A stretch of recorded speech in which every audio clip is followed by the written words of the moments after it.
কোরবানি তো চলেই গেল, তো গরুর মাংসের নাম শুনলে এখন কার কার মাথার মধ্যে একটা চক্কর মারে বলুন তো?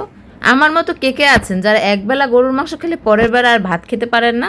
কোরবানির টাইমে সবারই হয়তো বা এমনটা হয়, মাংস খেতে খেতে একেবারে মুখের রুচিটাই নষ্ট হয়ে যায়। তো মুখের রুচি ফেরানোর জন্য তো কিছু অবশ্যই করা উচিত, তাই না?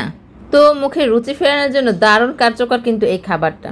সবাই হয়তো কম বেশি চিনেই ফেলেছেন, তো আমি তারপরও বলে দিচ্ছি, এটা হচ্ছে আসলে শুটকি ভুনা করেছিলাম আমি। তো যখন মুখে একেবারেই রুচি থাকে না তখন কিন্তু শুটকি ভুনা দিয়ে এক প্লেট ভাত অনায়াসেই খাওয়া যায়। তো আমি শুটকি ভুনার জন্য আজকে এই যে পেঁয়াজ আগে প্রথম কতক্ষণ ভেজে নিয়েছি, তারপর এখানে আস্ত কয়েক কোয়া রসুন দিয়ে দিয়েছি।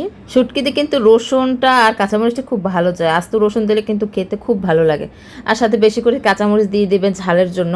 ঝালের জন্য কিন্তু কাঁচামরিচ স্বাস্থ্যের জন্য অতটা ক্ষতিকর না, কিন্তু যতটা ক্ষতিকর গুঁড়ামরিচ। তাই শুটকিতে ঝাল খেতে চাইলে কাঁচামরিচের পরিমাণটা বাড়িয়ে দেবেন, গুঁড়ামরিচটা কিছুটা কম দেওয়ারই চেষ্টা করবেন। তো এই তো আমি সামান্য হলুদের গুঁড়া আর মরিচের গুঁড়া দিয়ে দিয়েছি, আর কাঁচামরিচ তো বেশি করে দিয়ে দিয়েছি। তো রসুন তো আস্ত তো দিয়েইছিলাম, সাথে বাটা রসুনও দিয়েছিলাম ভালো ঘ্রাণের জন্যে। তারপরে ভালো করে মশলাটা ভুনা ভুনা করে নিয়েছি, ওদিকে আমি শুটকিটা ভালো করে পরিষ্কার করে নিয়েছিলাম। তো পরিষ্কার করে এটা গরম পানিতে পরিষ্কার করে নিয়েছি ভালোভাবে। এটা প্রসেস যারা শুটকি খায় তারা তো অবশ্যই জানেন যে এটা কীভাবে পরিষ্কার করতে হয়।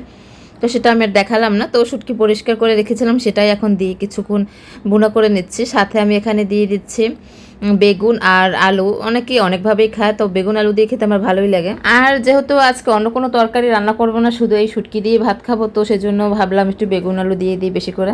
আসলে যারা অরিজিনাল শুটকি লাভার আছেন তাদের কিন্তু এই খাবারটা দেখলে জিভে জল চলেই আসবে। আর যারা শুটকি পছন্দ করেন না তাদের ব্যাপারটা আবার ভিন্ন সম্পূর্ণ। তারা কিন্তু একেবারে ঘরে শুটকির গন্ধও সহ্য করতে পারেন না, এমনও অনেকে আছেন। যাই হোক, এই তো আমি মশলা ভালো করে কষিয়ে তরকারি দিয়ে তারপর এটা মিনিট পাঁচেক রান্না করেছি ভালো করে, আলুটা সিদ্ধ হওয়ার জন্য। শুটকি তো এমনিতেই নরম থাকে গরম পানিতে দেওয়ার পর। তো এখানে আমি জিরা ব্যবহার করব না, ব্যবহার করব ধনিয়া পাতা, সেজন্য ধনিয়া পাতা কেটে নিয়েছি। ধনিয়া পাতা কেটে তারপরে এর সাথে একসাথে মিক্স করে দিচ্ছি। আসলে হয় কি, নর্মাল তরকারি বা মাছ দিয়ে যেরকমের পেট ভরে ভাত খাওয়া যায়, মাংস টাংস থাকলে কিন্তু আসলে একবেলার বেশি আপনি 2 বেলা পেট ভরে কোনো ভাত খেতে পারবেন না।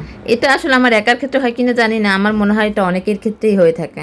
এই যে দেখুন, আমার শুটকি কিন্তু 80% ডান হয়ে গেছে। তো এটা আমি আরেকটু পানি শুকিয়ে নেব যাতে তেলটা বের হয়ে আসে, মানে একেবারে শুকনো শুকনো করে নেব। আমার আবার ঝোল ঝোল খেতে অতটা ভালো লাগে না। তো আমি কয়েকটা আলু ভেঙেও নিয়েছি সাথে, তাতে ঝোলটা আরেকটু ঘন হবে, গাঢ় হবে আর কি। এরকমভাবে শুটকি রান্না করে দেখবেন, দেখবেন একেবারে অনায়াসে এক প্লেট ভাত নিমিশেই খেয়ে শেষ করে ফেলতে পারবেন। আমি আসলে প্রচণ্ড শুটকি লাভার, আমাকে শুটকি যেভাবেই দেওয়া হোক না কেন, ভুনা করে বা ভর্তা করে যেভাবেই দেন না কেন, আমার কিন্তু শুটকি বেশ লাগে। তো সবার কেমন লাগলো সেটা অবশ্যই জানাবেন। এই কোরবানির ঈদে কিন্তু অবশ্যই মুখে রুচি না থাকলে এভাবে ট্রাই করতে পারবেন। সবাই ভালো থাকবেন, সুস্থ থাকবেন, স্মৃতি ডায়েরির পাশেই থাকবেন। ধন্যবাদ।